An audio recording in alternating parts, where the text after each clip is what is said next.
નમસ્કાર વિદ્યાર્થી મિત્રો, હું ડૉક્ટર કિરણ પટેલ. આજે આપણે ધોરણ 12 અર્થશાસ્ત્ર વિષયની અંદર પ્રકરણ નંબર 5 ગરીબીની વાત કરવાના છીએ. આપણે તેના ઇન્ટ્રોડક્શન અને એના અર્થ અને એની વ્યાખ્યાની વાત કરી, ગરીબીના નિર્દેશકોની પણ સમજ મેળવી. આજે આપણે મહત્ત્વના પોઈન્ટની વાત કરવાના છીએ અને એ છે ગરીબીના કારણો. મિત્રો, જોઈ શકો છો કે જે ગરીબીના જે કારણો છે એ આમ જોવા જઈએ તો ગરીબીના મુખ્ય 5 કારણો કહી શકાય.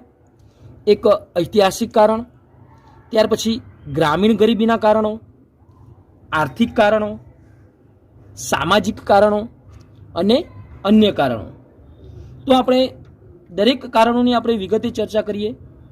એ પહેલાં જો આપને મારી યુટ્યુબ ચેનલને સબસ્ક્રાઈબ ના કરી હોય તો ડૉક્ટર કિરણ પટેલ યુટ્યુબ ચેનલને સબસ્ક્રાઈબ કરજો, જેથી આવા અવનવા વિડીયો સૌપ્રથમ આપને સૌ પહેલાં મળે. અને આપણા મિત્રોને પણ જરૂરથી શેર કરજો, જેથી તેઓ પણ આ વિડીયોનો લાભ લઈ શકે.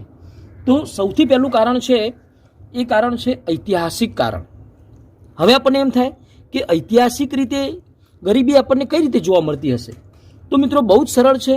ઐતિહાસિક કારણો એટલે ગરીબીના એવા કારણો ગણવામાં આવે છે કે 17મી સદીની અંદર તમે જુઓ તો ભારતની અંદર પ્રમાણમાં વધુ શહેરીકૃત અને વ્યવસાયિક રાષ્ટ્ર પહેલાં જોવા મળતું હતું.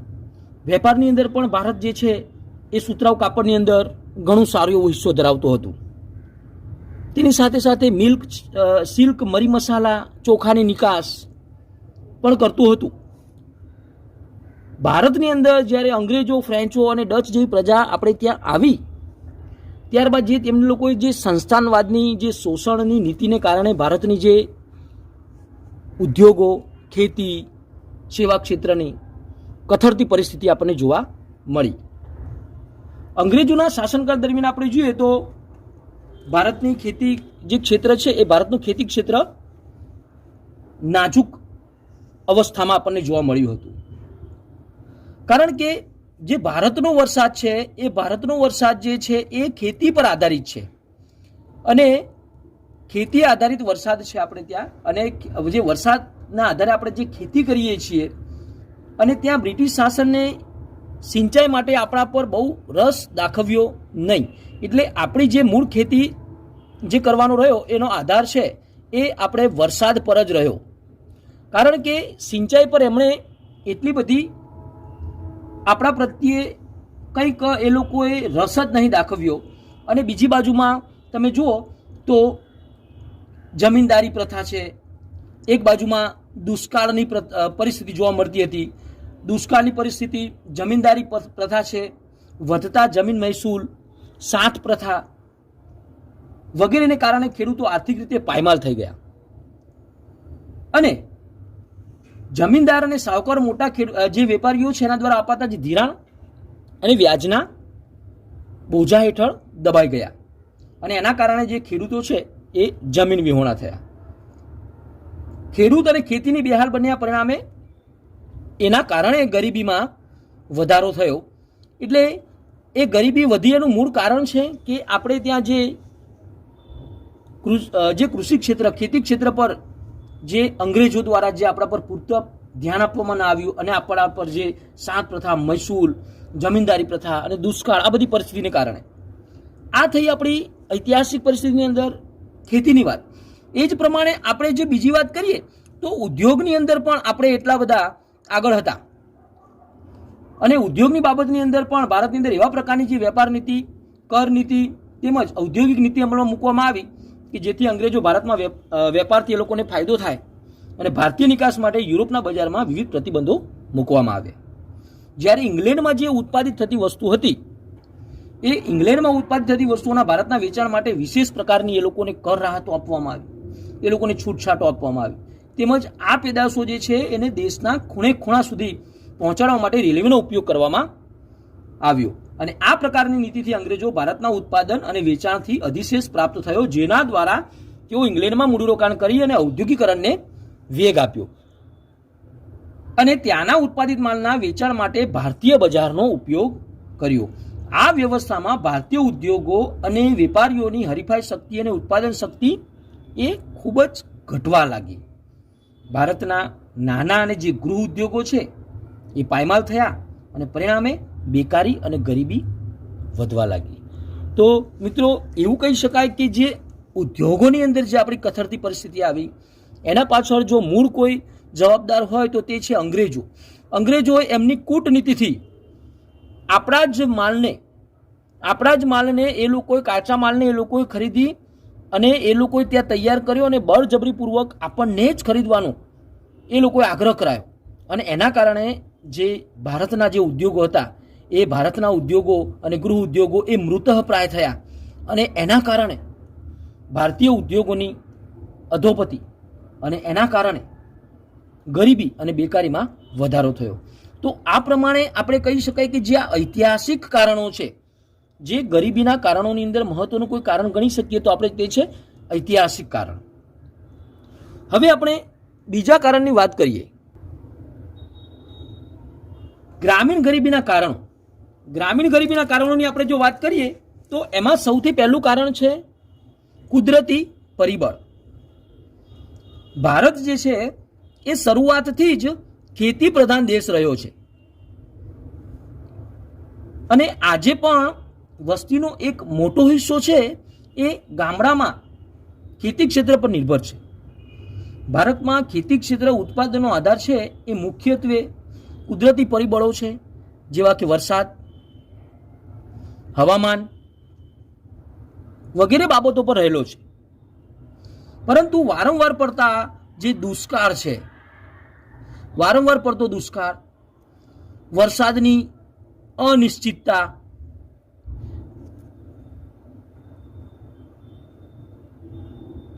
પૂર વગેરેના કારણે જે ખેતી ક્ષેત્રની અંદર ઉત્પાદન તથા જે આવકો છે એ આવકો ઓછી થઈ અને આવક ઓછી થવાથી આપણા ભારત દેશની અંદર જે ગરીબીનું પ્રમાણ છે એ ગરીબીનું પ્રમાણ ઊંચું જોવા મળ્યું. એટલે કહી શકાય કે કુદરતી પરિબળો છે એ ગ્રામીણ ગરીબીના કારણોની અંદર જે કુદરતી પરિબળો છે એ પણ આપણા ગરીબીનું એક જવાબદાર પરિબળ કહી શકાય. એ જ પ્રમાણે બીજું કારણ છે વસ્તી વિષયક પરિબળો.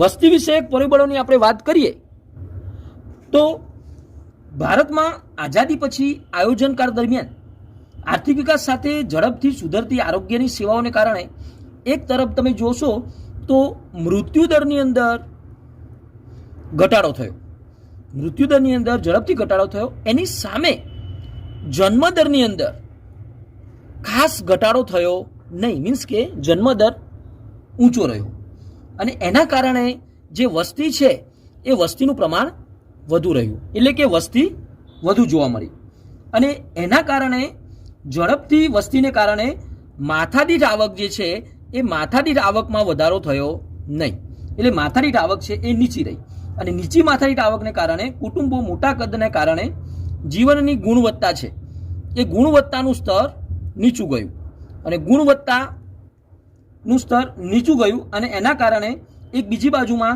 વધતી વસ્તી જે છે એને વધતી વસ્તીને કારણે શ્રમનો પુરવઠો છે, એટલે કે વસ્તી જે શ્રમનો પુરવઠો છે એ શ્રમનો પુરવઠામાં વધારો થયો અને શ્રમનો પુરવઠો વધુ જોવા મળ્યો, પરંતુ રોજગારીની તકોમાં એટલો વધારો થયો નહીં અને રોજગારી તકોમાં વધારો ન થવાને કારણે વેતન દરો ઘટ્યા અને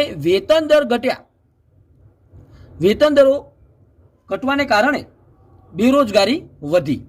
હવે બેરોજગારી વધી એના કારણે તમે જોઈ શકો છો કે ગરીબીનું પ્રમાણમાં શું થયો તો વધારો થયો.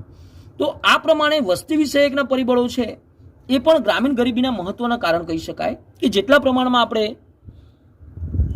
મૃત્યુદરની અંદર તો ઘટાડો થયો પણ જન્મદરમાં આપણે એટલો જે ઘટાડો કરવાનો હતો એ ઘટાડો કરી શક્યા નહીં, એના કારણે વસ્તી વધી, એના કારણે માથાડી આવકમાં કંઈ ખાસ વધારો થયો નહીં, એના કારણે ગુણવત્તાનું ધોરણ નીચું ગયું અને એક બાજુમાં શ્રમનો પુરવઠો ઊંચો જોવા મળ્યો અને એના કારણે રોજગારી ઓછી જોવા મળી, એના કારણે વેતન દર પણ નીચા રહ્યા અને વેતન દર નીચા રહેવાને કારણે બેરોજગારી વધી અને બેરોજગારી વધવાને કારણે ગરીબીમાં પણ વધારો થયો. તો આ પ્રમાણે ગ્રામીણ ગરીબીના બે કારણો છે, કુદરતી પરિબળ અને વસ્તી વિષયક પરિબળ. હવે આપણે ગરીબીના મૂળ ત્રીજા કારણની વાત કરીએ, એટલે કે જે આર્થિક કારણ છે. આર્થિક કારણો જે છે એ આર્થિક કારણની અંદર પણ આપણને 5 કારણો જોવા મળે છે કે શ્રમિક દીઠ નીચી ખેત ઉત્પાદકતા. ભારતની અંદર ગ્રામ્ય ક્ષેત્રે ગરીબી વધુ હોવા માટેનું એક મહત્વનું કારણ એવું કહી શકાય કે શ્રમિકની નીચી ખેત ઉત્પાદકતા. કારણ કે કૃષિ ક્ષેત્ર જે છે એ સિંચાઈની સગવડનો પણ અભાવ જોવા મળ્યો, અપૂરતી ટેકનોલોજી, શિક્ષણ અને તાલીમની ઉણપ, મૂડીરોકાણનો નીચો દર, વસ્તીનું વધુ પડતું ભારણ વગેરેને કારણે શ્રમિક દીઠ ખેત ઉત્પાદકતા નીચી રહે છે. પરિણામે ખેડૂતની આવક નીચી રહેતા ગરીબીનું પ્રમાણ વધુ જોવા મળે છે. એટલે શ્રમિકની ખેત ઉત્પાદકતા નીચી છે એના કારણે જે ગરીબીનું જે પ્રમાણ છે એ ગરીબી આપણને વધુ જોવા મળે છે. તે જ પ્રમાણે આપણે આર્થિક કારણોમાં બીજું કારણ જોઈએ તો જમીન તથા સંપત્તિની અસમાન વહેંચણી. ખેતી માટે જમીન છે એ ખૂબ જ મહત્વની કહી શકાય. ભારતમાં આપણે જોઈએ તો અંગ્રેજોના શાસનકાળથી જ જમીનદારી પ્રથા જેવી વ્યવસ્થાઓને કારણે જમીન માલિકી છે એ મુઠ્ઠી પર જમીનદારો છે એ મુઠ્ઠી પર જમીનદારોના હાથમાં મોટાભાગની જમીન હતી. આ વર્ગ ખેતી સાથે પ્રત્યક્ષ રીતે સંકળાયેલ ન હોવાથી તેઓને ખેતી ક્ષેત્રના વિકાસ માટે મૂડીરોકાણમાં એ લોકોનો રસ ન હતો. એટલે કે મૂડીરોકાણમાં એ લોકોનો રસ ન હતો. અને બીજી બાજુમાં તમે જુઓ તો જે જમીનની અંદર જે ખેતી કરનારા જે લોકો છે એ મોટા ભાગે ભાગ્યા હતા, એટલે કે ભાગીદારીમાં જે જમીન વાવતા હોય તેવા હતા. એના કારણે એ પોતાની જમીન માલિકી ન હોવાથી એમને પણ જમીનની અંદર રસ રહ્યો નહીં. પરિણામે ખેતી ક્ષેત્રે ખેત ઉત્પાદન અને ખેત ઉત્પાદકતા નીચી રહેતા ગરીબીનું જે પ્રમાણ છે એ ગરીબીનું પ્રમાણ ઊંચું જોવા મળ્યું.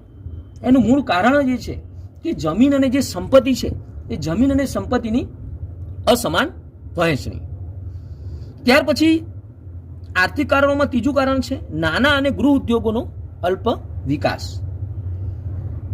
ભારતની અંદર જુઓ તમે તો બીજી પંચવર્ષીય યોજનાથી આર્થિક વિકાસની વ્યૂહરચનાના ભાગરૂપે પાયાના અને ભારે ઉદ્યોગને મહત્વ આપવામાં આવ્યું હતું.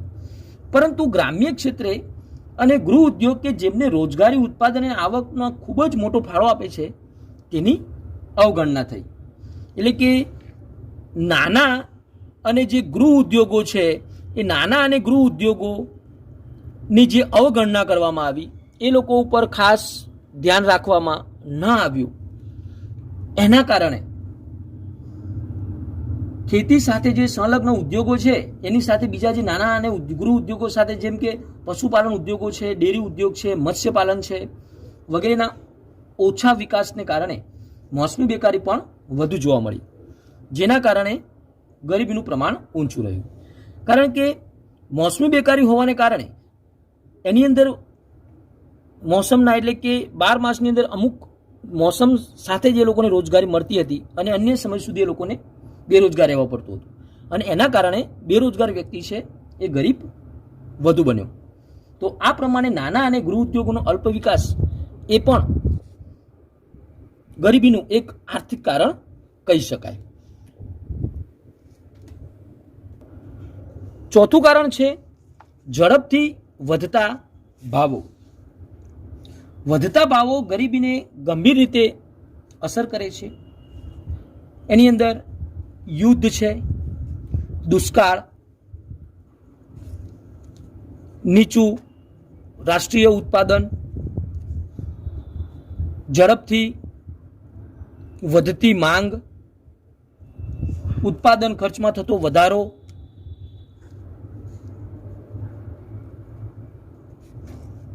વગેરે કારણોસર ચીજ વસ્તુઓ અને સેવાઓ તેમજ ખાદ્ય ચીજોના ભાવમાં ઝડપથી વધારો થયો. એટલે કે વસ્તુની કિંમતોમાં ઝડપથી વધારો થયો, જેના પરિણામે જે ઓછી આવકવાળા જે વર્ગના ખરીદ શક્તિની અંદર શું થયો તો ઓછી આવકવાળા જે વર્ગની જે ખરીદ શક્તિ છે એ ખરીદ શક્તિની અંદર એ લોકોમાં ઝડપથી ઘટાડો થયો અને એના કારણે જે જીવન ધોરણનું જે સ્તર છે એ જીવન ધોરણનું સ્તર નીચું આવે છે અને એના કારણે ગરીબી વધે છે, એના કારણે ગરીબીમાં વધારો થાય છે. બીજી તરફ વધતા ભાવોની સ્થિતિમાં ઉદ્યોગપતિ છે, વેપારીઓ છે અને મોટા ખેડૂતોને ફાયદો થાય છે. તેથી સમાજમાં આવકની અસમાનતા જોવા મળે છે. એટલે એક બાજુમાં જે આ યુદ્ધ, દુષ્કાળ અને જે નીચી રાષ્ટ્રીય ઉત્પાદન, ઝડપથી વધતી માંગ, ઉત્પાદન ખર્ચમાં થતો વધારો, આના કારણે જે છે એ ચીજ વસ્તુના ભાવમાં ઝડપથી વધારો થાય છે, જેના કારણે જે ઓછી આવકવાળા જે લોકો છે એ લોકો ખરીદ શક્તિની અંદર વધારો કરી શકતા નથી. એટલે કે એ લોકોની ખરીદ શક્તિ નીચે આવે છે, એના કારણે એ લોકોનું જીવન ધોરણનું સ્તર પણ નીચું આવે છે અને ગરીબી વધે છે. અને બીજી તરફ વધતા ભાવો છે એ વધતા ભાવ ઉદ્યોગપતિઓ છે, વેપારીઓ છે, મોટા ખેડૂતો છે એ લોકોને ફાયદો કરી આપે છે, એના કારણે આવકની અસમાનતા જોવા મળે છે.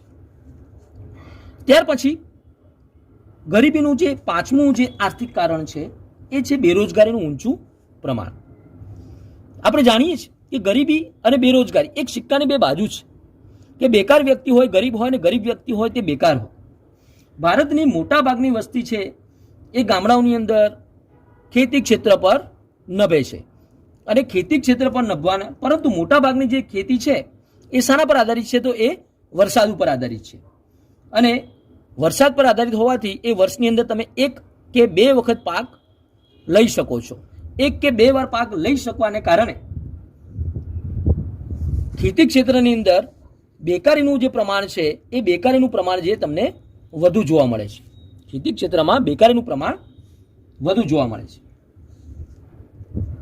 ઝડપથી જે વધતી વસ્તી છે અને સંયુક્ત કુટુંબ પ્રથાને કારણે ખેતી પર વસ્તીનું ભારણ વધતા બીજી બાજુમાં તમને જોવા મળશે એ છે પ્રચ્છન્ન બેકારી, જે છુપી એટલે કે ગુપ્ત બેકારીના નામથી પણ એને ઓળખવામાં આવે છે. એટલે કે દેખીતી રીતે ઉત્પાદન પ્રક્રિયામાં જોડાયેલો હોય છે, પરંતુ ઉત્પાદન પ્રક્રિયામાંથી એને ખસેડી લેવામાં આવે છે તો પણ કોઈ પણ પ્રકારની એનો આવકમાં ફાળો રહેતો નથી. એટલે એ પ્રચ્છન્ન, છુપી કે ગુપ્ત રીતે બેકાર કહેવામાં આવે છે. ગામડાઓમાં ખેતી ક્ષેત્રે પૂરક ઉદ્યોગોનો ઓછો વિકાસ થાય છે. નિરક્ષરતા, શ્રમની ઓછી ગતિશીલતા વગેરેને કારણે બેરોજગારીનું પ્રમાણ વધુ જોવા મળે છે અને એ બેકાર વ્યક્તિ છે એ બેકારની પરિસ્થિતિ છે એ ગરીબી પર એની અસર જોવા મળે છે. એના કારણે ગરીબીનું પ્રમાણ છે એ ઊંચું જોવા મળે છે. તો આર્થિક કારણોમાં બેરોજગારીનું ઊંચું પ્રમાણ એ પણ મહત્વનું કારણ કહી શકાય. હવે આપણે વાત કરીશું સામાજિક કારણો. સામાજિક કારણો છે એ પણ ગરીબીના મહત્વના કારણો કહી શકાય. સામાજિક કારણોમાં પહેલું કારણ છે શિક્ષણનું નીચું સ્તર. ભારતમાં ગરીબી માટે એક મહત્વનું કારણ છે શિક્ષણ, તાલીમ અને કૌશલ્યની ઉણપ છે. શિક્ષણના નીચા સ્તરને કારણે ખાસ કરીને જે ગ્રામીણ ક્ષેત્રમાં જે કૃષિ ક્ષેત્રે જે નવી ટેકનોલોજી છે, નવી ખેત પદ્ધતિઓ છે, સંશોધનો છે, ખેત ઉત્પાદનમાં વેચાણ માટે બજારોના લાભ પ્રાપ્ત થતા નથી. આના પરિણામે ખેતી ક્ષેત્ર એક તરફ હેક્ટર દીઠ ઉત્પાદકતા ઓછી રહે છે અને બીજી તરફ શ્રમિક દીઠ ઉત્પાદકતા પણ નીચી રહે છે. ખેડૂતોની નીચી આવકો જે છે નીચી આવકમાં પરિણમે છે અને આ ઉપરાંત શિક્ષણના નીચા સ્તરને કારણે ગામડાઓમાં વૈકલ્પિક રોજગારીની તકો પણ ઓછી છે અને વૈકલ્પિક રોજગારીની તક ઓછી હોવાને કારણે ત્યાં વેતન દરો કેવા રહે છે? તો વેતન દરો પણ નીચા રહે છે અને વેતન દરો નીચા રહેવાના કારણે જે ગરીબી છે એ ગરીબીનું પ્રમાણ ઊંચું રહે છે. એટલે ખાસ કરીને જે શિક્ષણનું જે નીચું પ્રમાણ છે એ શિક્ષણનું જે નીચું સ્તર છે એના કારણે જે નવી ટેકનોલોજી છે, શિક્ષણ છે, તાલીમ છે, નવી પદ્ધતિથી જે ખેતી કરવામાં આવે છે એ બધા પર પૂરતું એ લોકો લાભ લઈ શકતા નથી અને એના કારણે હેક્ટર દીઠ ઉત્પાદકતા ઓછી રહે છે અને એના કારણે શ્રમિક દીઠ ઉત્પાદકતા પણ નીચી રહે છે. એ જ પ્રમાણે બીજું સામાજિક કારણ છે લૈંગિક અસમાનતા. લૈંગિક અસમાનતા એટલે આપણે એ લોકોને કહીએ છીએ ખાસ કરીને જે જાતિ પ્રમાણ, સ્ત્રી પુરુષ પ્રમાણની અંદર જે આપણને ત્યાં અસમાનતા જોવા મળે છે તે ભારતની અંદર તમે જોશો તો જે સ્ત્રી પુરુષ અસમાનતા છે, એટલે કે જે લૈંગિક અસમાનતા છે, એ શરૂઆતથી જ અસ્તિત્વમાં છે. સમાજમાં સ્ત્રીઓના જે સ્વાસ્થ્ય પ્રત્યે બહુ ઓછું ધ્યાન આપવામાં આવે છે. પરિણામે સ્ત્રીઓ જે છે એ કુપોષણ, ઓછું વજન અને નબળાઈ એ લોકોનું પ્રમાણ એમાં વધુ જોવા મળે છે. જેના પરિણામે પ્રસૂતિ સમયે જે માતા મૃત્યુ દર છે એ માતા મૃત્યુ દર ઊંચો રહે છે. તેમજ નવા જન્મ લેતા બાળકોના સ્વાસ્થ્યમાં પણ શું થાય છે? ઘટાડો થાય છે. કામની વહેંચણીની બાબતે પણ સ્ત્રીઓ ઘરનું કામ કરે તેવી માન્યતાઓને કારણે સ્ત્રીઓનું શિક્ષણનું જે સ્તર છે એ શિક્ષણનું સ્તર કેવું રહે છે? તો શિક્ષણનું સ્તર નીચું રહે છે અને એના કારણે આર્થિક જે કામકાજ છે એ લોકોની અંદર એ લોકોની તકો પણ ઓછી ઉપલબ્ધ થાય છે. આ ઉપરાંત જે કામકાજના સ્થળે પુરુષ કરતાં સ્ત્રીઓના વેતન દરો સામાન્ય રીતે ઓછા જોવા મળે છે. પુરુષ કરતાં જે સ્ત્રીઓના જે વેતન દરો છે એ વેતન દરો ઓછા જોવા મળે છે અને અર્થતંત્રની કુલ જનસંખ્યામાં સ્ત્રીઓનું પ્રમાણ લગભગ અડધાથી પણ ઓછું છે. જેમાં સ્વાસ્થ્યનું નીચું પ્રમાણ, આર્થિક ક્ષેત્રે કામકાજની ઓછી જે તકો છે એ તકોને કારણે કુટુંબની આવકો નીચી રહે છે અને એના કારણે શું થાય છે? તો ગરીબીમાં વધારો થાય છે. એટલે કહી શકાય કે જે લૈંગિક અસમાનતા છે, સ્ત્રી પુરુષ અસમાનતા છે, જે જાતિ પ્રમાણ છે, એ જાતિ પ્રમાણ અને સ્ત્રી પુરુષનું પ્રમાણ જે અસમાનતા જોવા મળે છે એના કારણે પણ ગરીબીનું જે પ્રમાણ છે એ ઊંચું જોવા મળે છે. કારણ કે સ્ત્રીઓ પ્રત્યે આપણા જોઈ શકીએ તો સમાજની અંદર વર્ષોથી લોકો પ્રત્યે દુર્લક્ષતા સેવામાં આવે છે અને એના કારણે આ અસમાનતાનું પ્રમાણ વધુ જોવા મળે છે. તો સામાજિક કારણો પણ બે પ્રકારના છે, એક શિક્ષણનું નીચું સ્તર અને લૈંગિક અસમાનતા. હવે આપણે વાત કરીશું 5મા નંબરનું, એટલે કે અન્ય કારણો જે છે એની અંદર 3 કારણો છે. એક યુદ્ધ, સંરક્ષણ ખર્ચમાં વધારો અને ખામીયુક્ત નીતિ. તો આપણે એની વાત કરીએ. સૌ પ્રથમ આપણે જોઈએ તો યુદ્ધ. ભારતે આઝાદી બાદ જે એના પડોશી દેશો છે અને એ પડોશી દેશો પાકિસ્તાન અને ચીન સાથે યુદ્ધનો સામનો કર્યો છે. યુદ્ધના સમયમાં દેશના અછત ધરાવતા જે સંસાધનો યુદ્ધ માટે જરૂરી શસ્ત્ર સરંજામના ઉત્પાદન અને આયાત પાછળ ખર્ચાઈ જાય છે, ત્યારે જીવન જરૂરી ચીજવસ્તુના ઉત્પાદનમાં ઘટાડો થાય છે. યુદ્ધ દરમિયાન ભવિષ્યમાં સર્જનારી જે ચીજવસ્તુની અછત બચવા માટે લોકો શું કરે છે? લોકો દ્વારા અનાજ, કપડાં, બળતણ જેવી જીવન જરૂરી ચીજવસ્તુઓની સંગ્રહખોરી વધારે છે.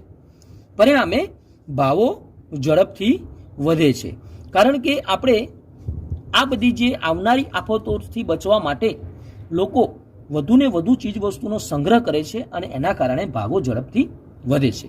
આમ યુદ્ધના પરિણામે દેશ વિકાસની પ્રક્રિયામાં ઘણું જ પાછળ ધકેલાઈ જાય છે.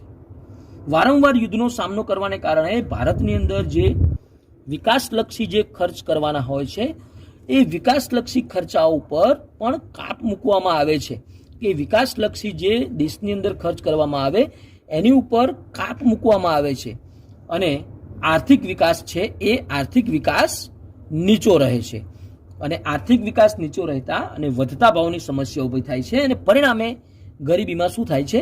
વધારો થાય છે.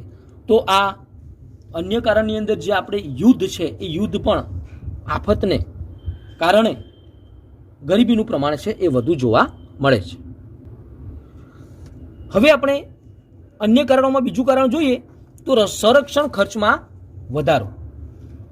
વારંવાર થયેલા જે યુદ્ધના કારણે દેશની સંરક્ષણની બાબત પર વધુ ગંભીર બનતી જોવા મળે છે. તેથી દેશની સંરક્ષણ વ્યવસ્થા મજબૂત બનાવવા માટે આપણે આધુનિક મિસાઇલો છે, લડાકુ વિમાનો છે, ટેન્કો છે, સબમરીન છે વગેરે પાછળ ખર્ચમાં સતત વધારો કરવો પડ્યો છે. વર્તમાન સમયમાં આતંકવાદ જેવી સમસ્યાઓનો સામનો કરવા માટે પણ સંરક્ષણ વ્યવસ્થામાં ખાસ સુવિધાઓ પાછળ ખર્ચ વધે છે. સંરક્ષણ પાછળ જે થતો જે ખર્ચ છે એ ખર્ચને આપણે બિન વિકાસલક્ષી, આ ખર્ચ છે તે બિન વિકાસલક્ષી ખર્ચ તરીકે આપણે ઓળખીએ છીએ અને તેમાં જેટલો વધારો થાય છે તેટલો આર્થિક વિકાસની અંદર ઘટાડો થશે. એનું કારણ છે કે આ બિન વિકાસલક્ષી ખર્ચ છે અને એમાં જેટલો વધારો થાય તેટલો આર્થિક વિકાસ માટેના ખર્ચમાં ઘટાડો થાય છે. અને આર્થિક વિકાસ જે છે એ આર્થિક વિકાસ ઓછો જોવા મળે છે અને એના કારણે ગરીબીનું પ્રમાણ જે છે એ વધુ જોવા મળે છે. એટલે કે આપણે સંરક્ષણ ખર્ચમાં જેટલો વધારો કરીએ છીએ એ ખર્ચમાં વધારો એ બિન વિકાસલક્ષી છે, જેના કારણે આપણે આર્થિક વિકાસ પાછળ એટલો ખર્ચ કરી શકતા નથી. એના કારણે ગરીબીનું પ્રમાણ વધુ જોવા મળે છે. ત્યાર પછી ત્રીજા પોઈન્ટની વાત કરીએ તો ખામીયુક્ત નીતિઓ. ભારતની અંદર ઝડપી આર્થિક વિકાસ માટે આયોજને જે છે એ બીજી પંચવર્ષીય યોજનાથી ભારતની અંદર ભારે અને પાયાના ઉદ્યોગોને મહત્વ આપવામાં આવ્યું હતું. અને ઝડપી ઔદ્યોગિકરણ દ્વારા ઊંચા દરે આર્થિક વિકાસ હાંસલ કરી અને ગરીબી અને બેકારીનો ઉકેલ લાવવાની નીતિ અપનાવી હતી. પરંતુ આ નીતિમાં દેશની મોટા ભાગની વસ્તી જે કૃષિ ક્ષેત્ર પર નભતી હતી, આના કારણે આપણે જોઈ શકીએ કે જે કૃષિ ક્ષેત્ર પર નભતી હતી એની દેશની અંદર અવગણના કરવામાં આવી. અને એની અવગણના કરવામાં આવી દેશમાં મોટા ભાગની વસ્તીને રોજગારી અને આવક પૂરી પાડતા જે ખેતી ક્ષેત્ર છે તેમજ નાના અને જે ગૃહ ઉદ્યોગો છે એ નાના અને ગૃહ ઉદ્યોગો એના ઓછા વિકાસને કારણે લોકોની આવક જે છે એ લોકોની આવક નીચી રહી. આ ઉપરાંત આયોજનકાળ દરમિયાન ગરીબી અને બેકારી નિવારણ માટે જે યોજનાઓ શરૂ કરવામાં આવી તેને પણ વારંવાર બદલાતી સરકારોને કારણે એની અંદર સાતત્ય અને સંકલનનો અભાવ જોવા મળ્યો અને પરિણામે આ યોજનાઓ જે છે એ યોજનાઓની અંદર જે આપણે લક્ષ્યાંકો નક્કી કર્યા હતા એ લક્ષ્યાંકોને આપણે સિદ્ધ કરી શક્યા નહીં. અને એ લક્ષ્યાંકો સિદ્ધ ન કરી શક્યા એના કારણે ગરીબીની અંદર શું થયો? વધારો થયો. તો આ પ્રમાણે ખામીયુક્ત જે નીતિ છે એ ખામીયુક્ત નીતિઓને કારણે પણ જે આપણે ગરીબીની અંદર વધારો જોવા મળ્યો. તો આ થયો મિત્રો ગરીબીના કારણો. અહીં આપણે ગરીબીના મુખ્ય 5 કારણોની ચર્ચા કરી. એક ઐતિહાસિક કારણો, એક ગ્રામીણ ગરીબીના કારણો, એક આર્થિક કારણો, સામાજિક કારણો અને અન્ય કારણો. તો મિત્રો આની અંદર અલગથી ભાગ પાડીને પણ પ્રશ્ન પૂછાઈ શકે. ધારો કે 5 માર્ક્સની અંદર પ્રશ્ન એવું પણ પૂછાઈ શકે કે ગરીબીના જે આર્થિક કારણોની સમજ આપો. તો ગરીબીના આર્થિક કારણોની સમજ આપવામાં આવે તો આપણા જે 5 કારણો આપણે જોયા તે પ્રમાણે. તો તમને ટૂંકમાં પણ અલગ અલગ પ્રશ્ન પૂછાઈ શકે, શોર્ટ નોટની અંદર પણ પૂછાઈ શકે, આની અંદરથી નાના પ્રશ્નો પણ પૂછાઈ શકે. તો કેવો લાગ્યો તમને પ્રશ્ન ચોક્કસ કોમેન્ટ કરજો. અને જો તમને કોઈ પણ સમસ્યા હોય તો તમે કોમેન્ટમાં લખજો, તેનું ચોક્કસ આન્સર આપીશ. અને હા, ફરીથી જો તમે મારી યુટ્યુબ ચેનલને સબસ્ક્રાઈબ ના કરી હોય તો સબસ્ક્રાઈબ કરજો, જેથી આવનારા વિડીયો સૌપ્રથમ આપને મળે. ફરીથી નવા વિડીયોથી મળીશું. Thank you.